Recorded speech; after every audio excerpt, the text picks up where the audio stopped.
Plus minus మనం తెచ్చేలేండి. మనకున్న fate రాత దేవుడు ఎలా రాస్తాడో. ఇప్పుడు రంగారావు మనోడుగా పుట్టడం ఎంత అదృష్టం, దాని ముందు అలా అని కాదు, పుట్టడం ఎంత అదృష్టం, అలాగే ఆయన పోయేగా పుట్టడం అనేది దురదృష్టం.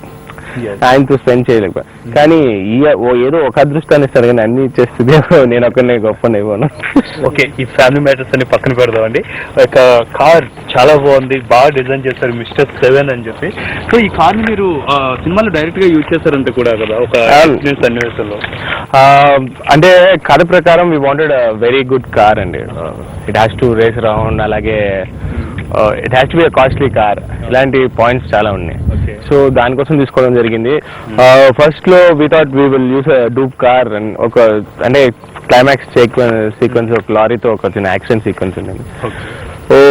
అందరూ అన్నారు it is better we go for dupe car. కానీ ఫైట్ మాస్టర్ గారికి ఎక్కడో కొడుతుండేది. అంటే I was ready for anything. ఎందుకంటే ఇంత కష్టపడి చేసేప్పుడు చిన్న చిన్న ఖర్చులు ఉండాలి. కానీ ఫైట్ మాస్టర్ గారికి సాటిస్ఫాక్షన్ లేకుండా పోయింది ఆ డూప్ కార్ తో. ప్లస్ ఆ న్యాచురల్ ఇన్స్టింక్ట్ పోతుంది కదండి. గుద్దకు ముందు ఈ కారు, తర్వాత గుద్దాక చాలా దూరం ట్రావెల్ అవ్వాలి సీను. అంటే ఒక్క సీక్వెన్స్ కాదు కదా. అలాగా ఇట్ వాజ్ కొంచెం బాధ వేసిన మంచి కార్ ని పాడు చేస్తున్నామని. It was quite happy that ఆ సీక్వెన్స్ వాళ్ళ సినిమాకి హైలైట్ అయింది.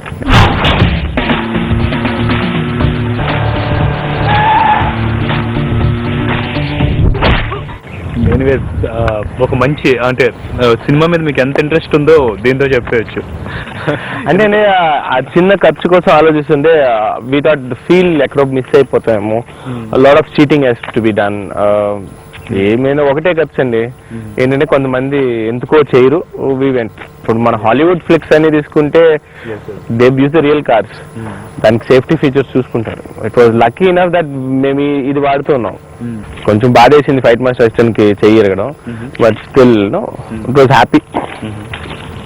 సో అలాగే ఈ మూవీలో స్టంట్స్, మన కారు విషయానికి వచ్చేసరికి స్టంట్స్ అని గుర్తొచ్చాయి. సో స్టంట్స్ మీరు ఏమైనా స్పెషల్ గా ఏమైనా కోచింగ్ లాంటిది ఏమైనా తీసుకున్నారా, లేకపోతే స్టంట్స్ ఆటోమేటిక్ గా చేసేసారు? ఫైట్స్ వరకు అయితే మార్షల్ ఆర్ట్స్ అండి నేర్చుకుంటున్నాను. సినిమా ఇండస్ట్రీ ఎలా అంటే రోజు రోజుకి అన్ని నేర్చుకోవడం. అంటే కార్ డ్రైవింగ్ అంటే నేను ఆల్రెడీ నాకు చిన్నప్పటి నుంచి చాలా ఇష్టం. సో అది కొంచెం ఈజీగానే ఉండింది. ఎందుకంటే చిన్నప్పటి నుంచే ఐ వాజ్ డ్రైవింగ్ అలాట్. నేను ఎక్కడ స్టార్ట్ అయ్యి ఎక్కడ ఎండ్ అవుతాను నాకు తెలియదు, డ్రైవ్ చేస్తూనే ఉంటాను. So it was not a difficult part అండి. మా ఫైట్ మాస్టర్ డైరెక్టర్ గారు వాళ్ళు కొంచెం భయపడ్డారు వద్దు వద్దు అని. 90% నేనే చేశా. ఇప్పటికీ ఇంకా తప్పదు అని ఫైట్ మాస్టర్ గారు నేను మీ చేతికి చాలా ఇవ్వను అంటే కానీ డూప్ రాలే. కానీ it was 90% everything I did and it's very less part. Okay, అలాగే జూనియర్ ఎస్ఆర్ గారు హాబీస్ ఏంటి? హాబీస్ అంటే నేను కొంచెం చాలా డిఫరెంట్ అయిన ఒక మనిషినండి. పర్టికులర్ హాబీని ఎక్కువ రోజులు కంటిన్యూ చేయను. అదే మీ హాబీ అంటే I like lot playing sport. సరే చిన్నప్పుడు చాలా ఆడేవాడిని, చాలా రకాలు. ఇప్పుడు ఫర్ పాస్ట్ 10-12 years చాలా తక్కువ ఆడుతున్నాను. చిన్నప్పుడు చాలా మ్యూజిక్ వినేవాడిని, డిఫరెంట్ గా. ఇప్పుడు చాలా తక్కువ మ్యూజిక్ వింటున్నాను. It's different. ఒకే ఒకటి ట్రావెల్ అవుతుందంటే my friendship with friends, of making friends is the thing. నా చిన్నప్పటి నుంచి ట్రావెల్ అవుతుంది.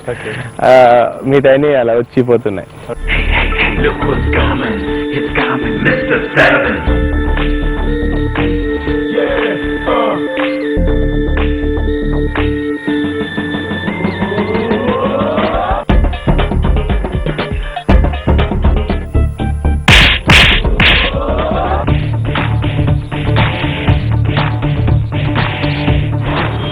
అలాగే ఫ్రెండ్స్ అందరూ కలిసినప్పుడు ఏదైనా హ్యాంగ్ అవుట్ స్పాట్ కానీ ఎక్కడికైనా వెళ్ళాలనుకున్నా కానీ ఎక్కడికి ఎక్కువ ప్రిఫర్ చేస్తుంటారు?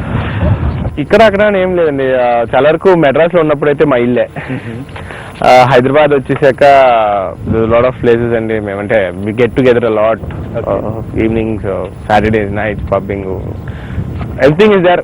బట్ ఎంత వరకు ఉండాలి అంతవరకు ఉండడంలో మీ వెనక పెద్ద బ్రాండ్ ఉంది కదా. నేనేం కాదండి, everybody is quite educated in our batch. అందరూ are well. It is not about brand images or something. నేను ఒక మహానటుడు, మనోడిని అయితే ఇంకో పెద్ద డాక్టర్ కొడుకులు, ఇంకో పొలిటీషియన్, ఎవరు అందరికీ ఉంది. కానీ లేని వాళ్ళు ఉన్నారు, సో ఇమేజెస్ లేని వాళ్ళు ఉన్నారు, మిడిల్ క్లాస్ ఫ్యామిలీ ఫ్రెండ్స్ ఉన్నారు, అందరూ ఉన్నారు. అది ఎలా ఉంటుందంటే it is not about what, because we're all well educated. It is like you know సెల్టా.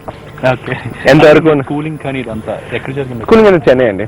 I was Born in Kakinada. పుట్టాం అందరం, నేను అన్నయ్య కానీ చెల్లి కానీ. కానీ పుట్టిన దగ్గర నుంచి we're all brought up in Chennai. 23-24 ఏళ్ళు చెన్నైలోనే ఉన్నా. Recently I shifted because my ambition to become an actor.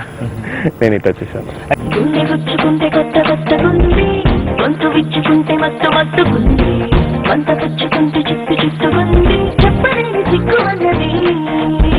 వలస పట్టలాగా వచ్చి వెళ్ళకండి, గొలుసు కట్టులాగా కలిసి ఉండమండి, పచ్చబొట్టులాగా నన్నంటూ ఉండన్నది.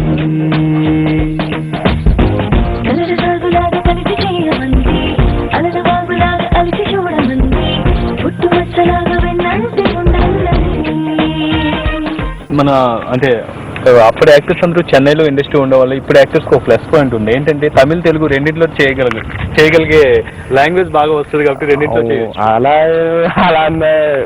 ఇట్ ఈస్ లైక్ దాట్ అండి. ఎందుకంటే ఇప్పుడు pluses and minus are there because of that.